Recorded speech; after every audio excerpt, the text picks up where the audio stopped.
അപ്പൊ ട്രാൻസ്ഫോമറിലെ ചുറ്റുകളുടെ എണ്ണത്തിൽ വ്യത്യാസം വരാനുണ്ടായ കാരണം കുഞ്ഞുങ്ങൾക്ക് മനസ്സിലായി. ഇനി വണ്ണത്തിൽ വ്യത്യാസം വരാനുണ്ടായ കാരണം ഞാൻ പറയും. അതിനു വേണ്ടിയിട്ട് നമ്മൾ പ്രധാനപ്പെട്ട രണ്ട് സമവാക്യങ്ങൾ, ട്രാൻസ്ഫോമറുമായി ബന്ധപ്പെട്ട പ്രധാനപ്പെട്ട രണ്ട് സൂത്രവാക്യങ്ങൾ നമ്മൾ പഠിക്കാൻ വേണ്ടി പോവാണ്. അത് എന്തായാലും പഠിക്കണം. അതുണ്ടെങ്കിലേ നമുക്ക് കണക്ക് ചെയ്യാൻ വേണ്ടി സാധിക്കത്തുള്ളൂ. അപ്പൊ ഇന്നത്തെ വീഡിയോയിൽ, അതായത് ഈ ട്രാൻസ്ഫോമറുമായി ബന്ധപ്പെട്ട ഈ വീഡിയോയിൽ, ട്രാൻസ്ഫോമറുമായി ബന്ധപ്പെട്ട രണ്ടാമത്തെ വീഡിയോ ആണ്. ഈ വീഡിയോയിൽ നമ്മൾ എന്ത് ചെയ്യുന്നു? ആ സൂത്രവാക്യങ്ങൾ പറയുന്നു. കൂടെ തന്നെ എന്തിനാണ് വണ്ണത്തിൽ വ്യത്യാസം വന്നത് എന്നുള്ള കാര്യം പറയും. ഓക്കെ, തുടങ്ങാം. അപ്പോ ട്രാൻസ്ഫോമർ എന്താണ്, പ്രവർത്തന തത്വം, രണ്ട് ടൈപ്പ്, ഓരോന്നിന്റെയും ഘടന, എന്ത് സംഭവിക്കുന്നു, അതിലുള്ള വ്യത്യാസങ്ങൾ എല്ലാം പറഞ്ഞു കഴിഞ്ഞു. ഓക്കെ, ഇനി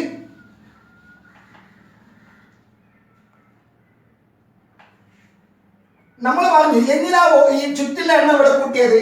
വോൾട്ടേജ് കൂട്ടാൻ വേണ്ടി.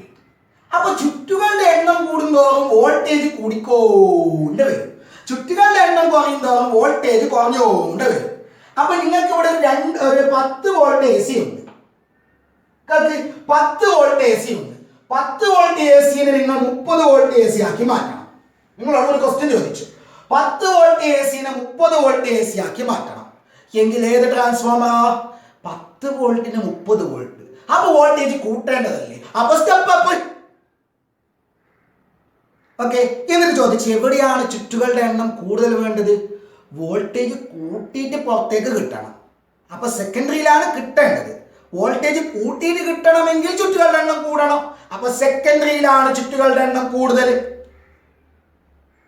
ഓക്കെ, ഇനി എത്ര ചുറ്റുകൾ വേണം?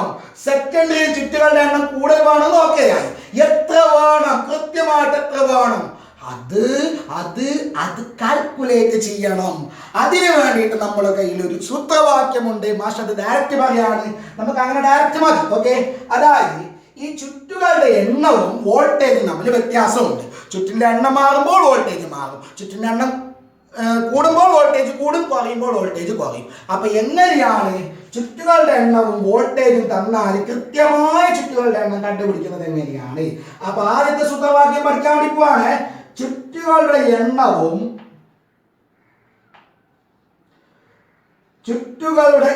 നമ്മളൊരു പ്രധാനപ്പെട്ട ഒരു 3 പോയിന്റുകൾ പറയാൻ വേണ്ടി പോവാണ്. 3 പോയിന്റുകൾ, 3 നോട്ടുകൾ. നോട്ട് 1, ചുറ്റുകളുടെ എണ്ണവും വോൾട്ടേജും തമ്മിലുള്ള ബന്ധം. വോൾട്ടേജും തമ്മിലുള്ള ബന്ധം. ചുറ്റുകളുടെ എണ്ണവും വോൾട്ടേജും തമ്മിലുള്ള ബന്ധം.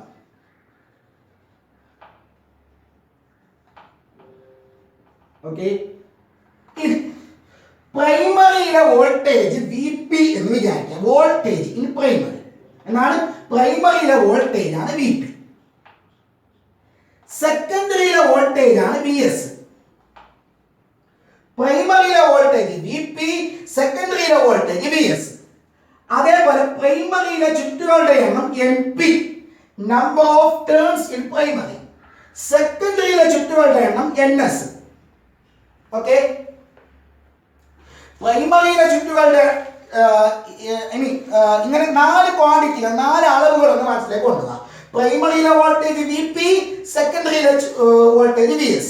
പ്രൈമറിയിലെ ചുറ്റുകളുടെ എണ്ണം NP, സെക്കൻഡറിയിലെ ചുറ്റുകളുടെ എണ്ണം NS ആണെങ്കിൽ ഈ 4 എണ്ണം തമ്മിലുള്ള ബന്ധം മറന്നുകൂടാ.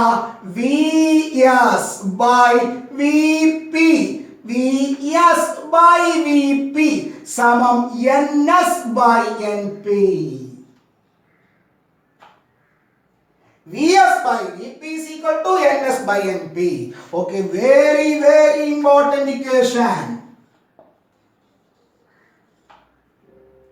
അല്ലെങ്കിൽ നിങ്ങൾ അതിനെ ക്രോസ് ചെയ്തിട്ട് ഇങ്ങനെ എഴുതിയാലും മതി. VS into NP, എങ്ങനെ? VS into NP is equal to NS into VP.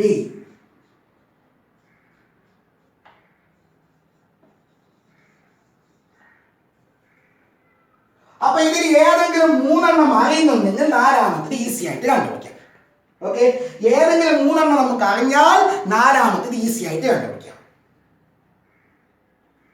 ഈ വീഡിയോസ് ട്രാൻസ്ഫോമറുമായി ബന്ധപ്പെട്ട 2 വീഡിയോസ് 2 ലൈന് നമ്മൾ അടുത്ത ഒന്നുകൂടി പറയും, കണക്ക് ചെയ്യാൻ വേണ്ടിയിട്ടുള്ള ഒന്ന് പറയും. അങ്ങനെ 3 വീഡിയോസ് കൃത്യമായിട്ട് 2-3 പ്രാവശ്യം നോക്കണം. ഓക്കെ, അപ്പോ ചുറ്റുകളുടെ എണ്ണം വോൾട്ടേജ് നമ്മുടെ ബന്ധം എന്താ? VS/VP = NS/NP. VS/NP = NS/VP. ഇതിലേതെങ്കിലും 3 പറഞ്ഞാൽ 4ാമത്തേത് കണ്ടുപിടിക്കാം. ഓക്കെ, ഞാൻ പറഞ്ഞു നമുക്കൊരു 4 പോയിന്റുകൾ 4 നോട്ടുകളാണ് പഠിക്കാനുള്ളത്. അതിലെ 2ാമത്തെ നോട്ട് നമ്പർ 2, ട്രാൻസ്ഫോമറിൽ വോൾട്ടേജ് കൂട്ടുകയോ കുറക്കുകയോ ചെയ്യും, പക്ഷേ ട്രാൻസ്ഫോമർ ഒരിക്കലും പവർ കൂട്ടുകയോ കുറക്കുകയോ ചെയ്യില്ല. പ്രൈമറിയിൽ എത്ര പവർ നിങ്ങൾ കൊടുക്കുന്നുണ്ടോ അതേ വൈദ്യുത പവറിന് സെക്കൻഡറിയിലേക്ക് കിട്ടും.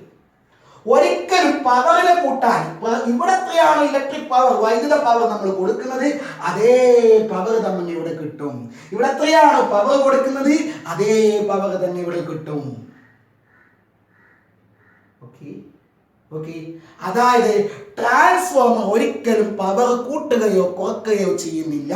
ഇവിടെ കൊടുക്കുന്ന പവറിനെ അതേപോലെ സെക്കൻഡറിയിലേക്ക് ട്രാൻസ്ഫോം ചെയ്യുന്നു, കൈമാറ്റം ചെയ്യുന്നു, ട്രാൻസ്ഫർ ചെയ്യുന്നു. Okay, next. ഓക്കെ, അതാണ് 2ാമത്തെ പോയിന്റ്. നോട്ട് 2, അതായത് ഇവിടെ നിന്ന് പവർ ഇവിടേക്ക് എത്തുമ്പോൾ, ഇവിടെ നിന്ന് കറണ്ട് ഇവിടേക്ക് എത്തുമ്പോൾ, ആ കറണ്ട് മീൻസ് ഇവിടെ നിങ്ങൾ വൈദ്യുതോർജ്ജമാണ് കൊടുക്കുന്നത്, ആ വൈദ്യുതോർജ്ജം ഇവിടെ കിട്ടും. ഈ വൈദ്യുതോർജ്ജത്തിന്റെ പവർ എത്രയാണോ, പ്രവൃത്തി ചെയ്യാനുള്ള കഴിവ് ഇവിടെയുള്ള വൈദ്യുതിക്ക് എത്രയാണോ അതേ കഴിവ് തന്നെയാണ് ഇവിടെയുമുള്ളത്. പവറിൽ വ്യത്യാസം വരൂല. ഓക്കെ, ഒരു ട്രാൻസ്ഫോമറിൽ പവർ നഷ്ടം ഉണ്ടാവൂല. സാധാരണ നല്ലൊരു ട്രാൻസ്ഫോമർ ആണെങ്കിലാണിത്. സാധാരണ രീതിയിൽ ചെറിയ തരത്തിലുള്ള പവർ കുറവെല്ലാം ഉണ്ടാവും. ഐഡിയൽ ട്രാൻസ്ഫോമർ ആണെങ്കിലാണ് ഇങ്ങനെ സംഭവിക്കുന്നത്. പക്ഷെ അങ്ങനെയൊന്നും ഇല്ല. ശരിക്കും പറഞ്ഞാൽ ഇവിടെ നിന്നത്തേക്ക് എത്തുമ്പോൾ ചെറിയ രീതിയിൽ പവർ കുറയലുണ്ട്. ഓക്കെ, അപ്പോ പവർ നഷ്ടമില്ലാത്ത ട്രാൻസ്ഫോമർ ആണെങ്കിൽ നിങ്ങൾ ഇവിടെ 500 വാട്ട് കൊടുത്താൽ അതേ 500 വാട്ട് ഇവിടെ കിട്ടും. ഇവിടെ ഒരു 200 വാട്ട് കൊടുത്താൽ അവിടെ 200 വാട്ട് കിട്ടണം. ഓക്കെ, അപ്പോ അങ്ങനെയാണ് നമുക്ക് എന്ത് പറയാം, ഒരു ട്രാൻസ്ഫോമറിൽ പവർ നഷ്ടം ഇല്ല എങ്കിൽ പ്രൈമറിയിലെയും സെക്കൻഡറിയിലെയും പവർ തുല്യമായിരിക്കും. ഓക്കെ, എന്നാണ് പവർ നഷ്ടമില്ലാത്ത ട്രാൻസ്ഫോമറിലെ പ്രൈമറിയിലെയും സെക്കൻഡറിയിലെയും പവർ തുല്യമായിരിക്കും. പവർ നഷ്ടമില്ലാത്ത ട്രാൻസ്ഫോമറിൽ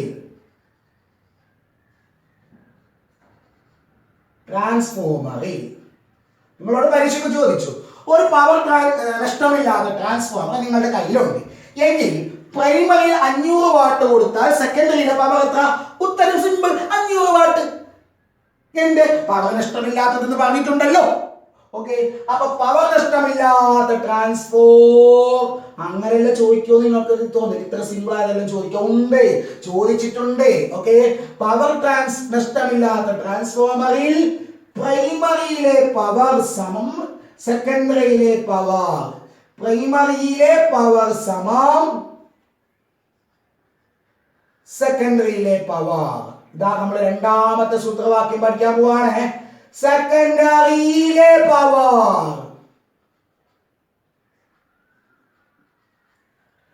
പ്രൈമറിയിലെ പവർ സമം സെക്കൻഡറിയിലെ പവർ. ഓക്കെ, പവർ കണ്ടുപിടിക്കാനുള്ള ഇക്വേഷൻ നമ്മൾ പണ്ട് പഠിച്ചത് ഓർമ്മയുണ്ട്. പവർ P സമം VI. അപ്പൊ പ്രൈമറിയിലെ പവർ എങ്ങനെ കണ്ടുപിടിക്കും? പ്രൈമറിയിലെ വോൾട്ടേജ് ഇൻറ്റു പ്രൈമറിയിലെ കറന്റ്. സെക്കൻഡറിയിലെ പവറോ സെക്കൻഡറിയിലെ വോൾട്ടേജ് ഇൻറ്റു സെക്കൻഡറിയിലെ കറന്റ്.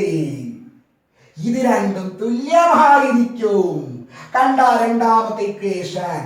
അല്ലെങ്കിലോ ഇങ്ങനെ എഴുതി കൂടെ, IS ഇങ്ങോട്ട് എടുക്കാം. എന്താ? IP/IS സമം VP ഇങ്ങോട്ട് എടുക്ക്, VS/VP. അടുത്ത ഇക്വേഷൻ ഇതാണ് ചുറ്റുകളും വോൾട്ടേജും തമ്മിലുള്ള ബന്ധം. ഇതാണ് കറന്റും വോൾട്ടേജും തമ്മിലുള്ള ബന്ധം, അതായത് പവറുകൾ തമ്മിലുള്ള ബന്ധം. അപ്പൊ നിങ്ങളോട് പരീക്ഷയ്ക്ക് ഇങ്ങനെ ചോദിച്ചു, പവർ നഷ്ടമില്ലാത്ത ട്രാൻസ്ഫോമറിൽ പ്രൈമറിയിലെയും സെക്കൻഡറിയിലെയും പവറുകൾ തമ്മിലുള്ള ബന്ധം എന്ത്? എന്താ ബന്ധം? ആ പവറുകൾ തുല്യമായിരിക്കും. VPIP സമം VSIS, VPIP സമം VSIS, VSLP സമം NSVP. ഓക്കെ, രണ്ട് ഇക്വേഷൻ ഇത്രയേ ഉള്ളൂ. ഈ രണ്ട് ഇക്വേഷനെ പഠിക്കാനുള്ളൂ. നോട്ട് രണ്ടായി. മൂന്നാമത്തെ നോട്ട് ലാസ്റ്റ് നോട്ട്. ഇതിൽ നിന്ന് ഇത് പറയുമ്പോൾ കുഞ്ഞോളെ നമുക്ക് ആ ക്വസ്റ്റ്യന്റെ ഉത്തരം കിട്ടും. ഈ മൂന്നാമത്തെ നോട്ടും ആ ക്വസ്റ്റ്യന്റെ ഉത്തരം പറഞ്ഞാൽ നമുക്ക് ഈ ട്രാൻസ്ഫോമറിന്റെ ഭാഗം കഴിഞ്ഞു. പിന്നെ അതിന്റെ കണക്കാണ്. എന്താണ് ആ ക്വസ്റ്റ്യൻ? കട്ടിയിൽ, തിക്നെസ്സിൽ, വണ്ണത്തിൽ വ്യത്യാസം വരാനുള്ള കാരണം എന്താണ്? ഓക്കെ, അത് പറയാൻ വേണ്ടിയിട്ട് നമ്മൾ ഈ ട്രാൻസ്ഫോമറുമായി ബന്ധപ്പെട്ട 4 അളവുകൾ പരസ്പരം താരതമ്യം ചെയ്യാം. സ്റ്റെപ്പ് അപ്പിനും സ്റ്റെപ്പ് ഡൗണിലും പരസ്പരം താരതമ്യം ചെയ്യാൻ വേണ്ടി പോവാം. Okay, step up, step down, up down, 4 അളവുകളെ പരസ്പരം താരതമ്യം ചെയ്യും. ഏതെല്ലാം അറിയോ? ചുറ്റുകളുടെ എണ്ണം, വോൾട്ടേജ്, കറന്റ്, പവർ. പ്രൈമറിയിലെ ചുറ്റുകളുടെ എണ്ണം MP, സെക്കൻഡറിയിലെ ചുറ്റുകളുടെ എണ്ണം NS. പ്രൈമറിയിലെ വോൾട്ടേജ് VP, സെക്കൻഡറിയിലെ വോൾട്ടേജ് VS. പ്രൈമറിയിലെ കറന്റ് IP, സെക്കൻഡറിയിലെ കറന്റ് IS. പ്രൈമറിയിലെ പവർ PP, സെക്കൻഡറിയിലെ പവർ PS. ഈ 4 എണ്ണം പരസ്പരം താരതമ്യം ചെയ്യാം. ഓക്കെ, ഇനി നിങ്ങൾ പറ, സ്റ്റെപ്പ് അപ്പ് ട്രാൻസ്ഫോമറിൽ NP യും NS എടുത്താൽ ഏതാ കൂടുതൽ? Step up. അപ്പൊ തന്നെ സ്റ്റെപ്പ് അപ്പ് വോൾട്ടേജ് കൂട്ടണം. വോൾട്ടേജ് എപ്പോഴും കിട്ടുന്നത് സെക്കൻഡറിയിലാണ്, പുറത്തേക്ക് കിട്ടുന്നത് സെക്കൻഡറിയിലാണ്. അപ്പൊ സെക്കൻഡറിയിൽ വോൾട്ടേജ് കൂട്ടിയിട്ട് കിട്ടണമെങ്കിൽ അവിടെ ചുറ്റുകളുടെ എണ്ണം കൂടണം, അതായത് സെക്കൻഡറിയിലെ ചുറ്റുകളുടെ എണ്ണം കൂടുതൽ.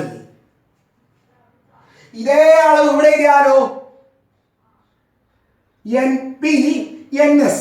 സ്റ്റെപ്പ് ഡൗണിൽ സെക്കൻഡറിയിൽ വോൾട്ടേജ് കുറഞ്ഞിട്ട് കിട്ടണം. വോൾട്ടേജ് കുറയണമെങ്കിൽ ചുറ്റുകളുടെ എണ്ണം കുറയണം. അപ്പൊ NS കുറവ്. ഓക്കെ, ഇനി അടുത്തത് VP VS. സ്റ്റെപ്പ് അപ്പ് സെക്കൻഡറിയിൽ വോൾട്ടേജ് കൂട്ടിയിട്ട് കിട്ടണം. അപ്പൊ സെക്കൻഡറിയിലെ വോൾട്ടേജ് കൂടുതൽ. VP VS സെക്കൻഡറിയിലെ വോൾട്ടേജ് കുറഞ്ഞിട്ട് കിട്ടണം. ഓക്കെ, ഇനി ഇത് കുറച്ച് കഴിഞ്ഞിട്ട് പറയാം, ലാസ്റ്റ് പറയാം. PS PP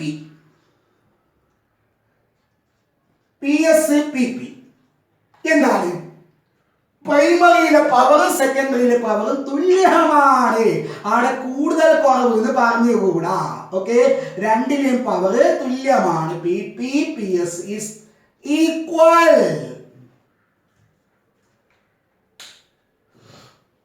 കുഞ്ഞൊക്കെ മനസ്സിലായിനോ? ഓക്കെ, അങ്ങനെയാണെങ്കിൽ എന്താണ്